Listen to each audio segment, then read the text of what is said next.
sad. The NASCAR people were so mad that we couldn't. They can suck my dick. Like the NASCAR lovers. I know. They can suck my dick. Even when I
Tonight on 10 News at 6, a community of Congolese people in East Tennessee come together to celebrate the independence of their home country. And we're seeing only a couple of showers on the radar, but we did just wrap up a severe thunderstorm warning, including here in Knox County. I'll give you another look at your radar and tell you what we're expecting for the rest of the night. Then a record-breaking travel weekend for the 4th of July is here. The challenges travelers are facing and the reason behind all of those flight delays. 10 News in high definition is sponsored by Rusty Wallace Automotive Group. 10 News on WBIR starts now. Hello and thanks for watching 10 News at 6. I'm Caitlin Keenahan. We start tonight with a check of the forecast. You are taking a live look over Sharps Ridge. It's a rainy day in Knoxville, much like other parts of East Tennessee right now, and meteorologist Tavian Whitehurst joins us from the Weather Center as we continue to track these storms. Tavian. That is right, Caitlin. And honestly, as of right now, there's not too much to track in our specific area. We did just end a severe thunderstorm warning that was including Knox, Union, Granger, and Jefferson County, but they ended that a little early. It was supposed to go until 6:30 because, as you can see, I'll zoom in on this cell right now for you. We are no longer really being affected by it. It's faded away pretty quickly. And so this one cell we were actually watching move through the area. It started to develop on on the edge of Anderson County, moved its way through there and started to shift a little bit further to the east. You see it impacted parts of getting south of Maynardville, getting into Union County, the northeastern edge of Knox County, passing through Coreyton, Blaine at its strongest, and then fading away as it made its way towards Jefferson City and Alpha. So not quite making its way all the way over into Hamblin County. We look a little further down to the south. We also have some moderate showers that are sitting here in parts of Monroe County. You see passing over Tellico Plains, but those are now also fading and making their way over into North Carolina.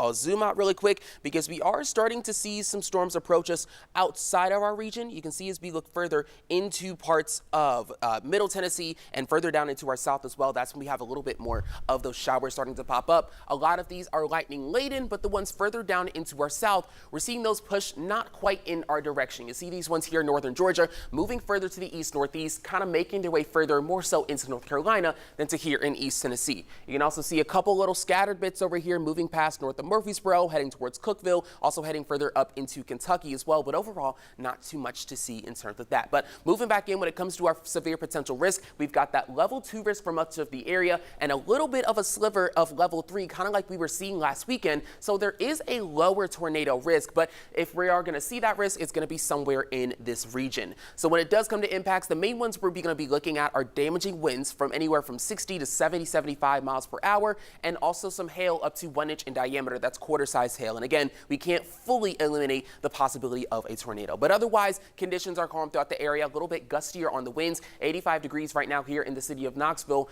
Those heat indices making it feel a lot warmer into the lower 90s for a lot of people, especially down here in the valley. So as we get through the rest of tonight, we're going to see those temperatures fall. We'll see that next bit of rain start to enter the area as we get around midnight or so. That's when it'll start to reach further down into the south. But I'll give you a look at your futurecast right now. So this is the model that I've decided to go with because it best represents some of the storms we're seeing right now.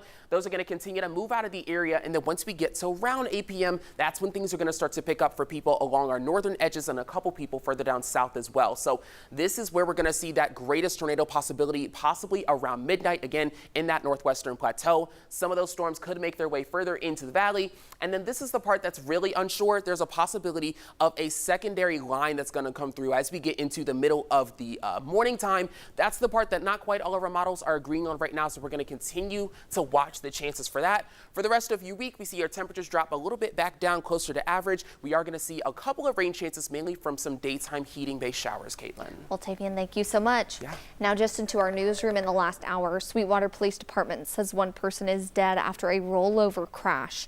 According to police, it happened Saturday in the area of Old Highway 68 and Sterrett Street. Witnesses say they saw a Jeep lose one of its rear tires, causing the vehicle to roll over multiple times. Police say they are withholding the name of the victim at this time. Right now, Baltimore police are searching for the gunman responsible for shooting and hurting 30 people and killing 2 others after open firing at a block party. According to officials, the shooting happened around 12:30 this morning. 3 of the wounded are in critical condition, and the people that died include an 18-year-old woman and a 20-year-old man. Police say so far no arrests have been made, but an investigation is underway. Also new tonight, a Nashville business owner is dead after setting up equipment for NASCAR's Chicago street race. According to Cook County Medical Examiner, 53-year-old Dwayne Tabinski was electrocuted on Friday while prepping equipment on the racetrack. Chicago police said first responders took Tabinski to the hospital where he was pronounced dead. Tabinski was contracted by NASCAR to install audio equipment. NASCAR says it is working with police and sent condolences to Tabinski's family. New tonight, many people are gearing up to celebrate American independence. But tonight, Colganese people are embracing their freedom as well. 10 News reporter Crystal Lucas shares how the group is celebrating here in East Tennessee. Jolie Kalumbi was 15 years old when she escaped Congo. There was shooting everywhere. That's why we just go out, everybody went a different way. Kalumbi and her younger sister escaped to a refugee camp in Mozambique. My sister at that time, she was 11 years old. And when we get there, she got malaria and she died. Roughly 14 years later, Kalumbi remembers the journey. Now with a celebration of independence for Congo here in East Tennessee. Where they granted us our independence, we became a free nation, a country of its own, not somebody's property. It's a yearly celebration here in East Tennessee. Have our own food from home, play our own music, speak our language, get our outfit, our attire. You feel like you have a piece of home that you are bringing in Knoxville. Closing a chapter on the struggles of her escape, Julie Kalumbi focuses on the positive. God bless America to welcome us, all the refugees here. And we are blessed to be in America. The freedom of the Congolese and the freedom of America. In Knoxville, Krista Lucas. The group helps other refugees by organizing gatherings throughout the year to keep the whole community connected.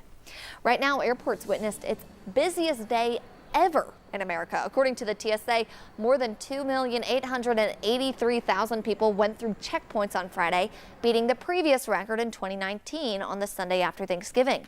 AAA has projected some 51 million people will travel 50 miles or more from home during this holiday weekend, which would set a record for the holiday. And with all that traveling also comes plenty of headaches for travelers, such as new issues involving a 5G cell phone networks could cause problems with their travel plan, including delaying your flight. NBC's George Solis has the latest. It's an all-time record for America's airports. The TSA screening more than 2.8 million passengers on Friday. This at the end of a week of travel chaos. I've been checking since last night, checking about flight cancellations, delays, and things like that. Tonight, many passengers just happy to reach their destination. I feel very blessed. It was a particularly brutal week for United Airlines, where daily cancellation rates hit double digits. The company's CEO, Scott Kirby, thanking employees today for their efforts, calling the chaos one of the most operationally challenging weeks I've experienced in my entire career. I have no plans to fly United again. Allison Griffin, like so many others, was stranded at Newark en route to Denver. One $800 Uber ride to Washington Reagan's National, and a flight later, she's home, but outraged to find United's CEO took a private jet. The exact day that I was scrambling around Newark Airport, the CEO was on a private jet making his way to Denver, likely without much trouble at all. It is unfathomable. Kirby apologizing in a statement, saying taking a private jet was the wrong decision because it was insensitive to our customers who were waiting to get home. Further fueling some concern for flight-fatigued travelers is the launch of 5G cellular systems near major airports and the possibility of radio interference, mainly during bad weather, on about 20% of planes without the necessary technology upgrades. It's not going to mean that all of those planes can't operate, but it does mean that they might not be eligible for certain routes, and that does have the potential on certain airlines to lead to more delays and cancellations. Transportation Secretary Pete Buttigieg says airlines had more than a year's notice to update aircraft technology to ensure minimal impact. And a reminder for those travelers today, McGee Tyson started raising its parking prices this weekend due to demand and a new parking lot. Short-term parking is now $22. That's a $2 increase from before. Long-term parking is now $16, which is also a $2 increase. And economy parking is now $11, which is a $1 increase. So just something to keep in mind. Well, as we head into the 4th of July holiday, drivers are probably all too familiar with those roadside tents loaded with fireworks. But what about fireworks sold out of a fire department? The Dandridge Volunteer Fire Department is hosting a fireworks sale from now until Tuesday. Firefighters are offering a wide variety of fireworks, all of it tax-free, and the proceeds will go directly to the department to purchase new equipment. It is our biggest fundraiser, helps us buy trucks, turn out gears, SCBA bottles, stuff like that, and we appreciate everybody's help that comes out and supports us with it. To that fire station, they've been able to use funds from previous fireworks sales to buy a new truck. Well, just 2 days away from July 4th, the festival on the 4th happening Tuesday, and the city of Knoxville is hosting it on the festival lawn near the fountains at 5 in the evening. There will be free music, games, mini golf, and more. At 8 o'clock, the Knoxville Symphony Orchestra will perform their July 4th concert on the performance lawn. This is a free event, and Channel 10 will be live from the festival on the 4th, Tuesday at 4 p.m., and then at 8 p.m., we will carry the KSO concert live right up until 10 p.m. Well, thank you all so much for joining us for 10 News at 6. We will see you again tonight at 11 on the Night Beat.